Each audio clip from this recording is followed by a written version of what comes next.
મારું હાર્દિક ભાણાભાઈ છે। હું ધોરણ 8 શ્રીકર પેશન્ટ શાળામાં અભ્યાસ કરું છું।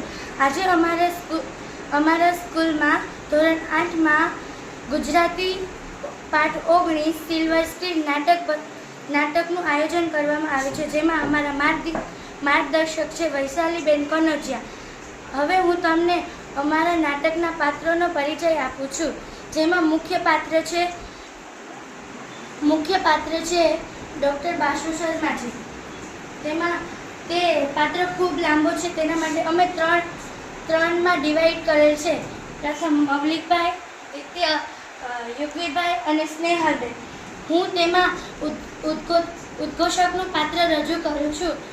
વિશ્રુતિબેન સુહાસનું, મહેશ્વરીબેન શહેરના મેયરનું, ધ્રુવીબેન ઈશ્વરનું, કોમલબેન વિશાખાનું, નિધિબેન અનુજનું, ધાર્મીબેન વિકાસનું અને કિરણબેન શિક્ષકનું પાત્ર રજૂ કરે।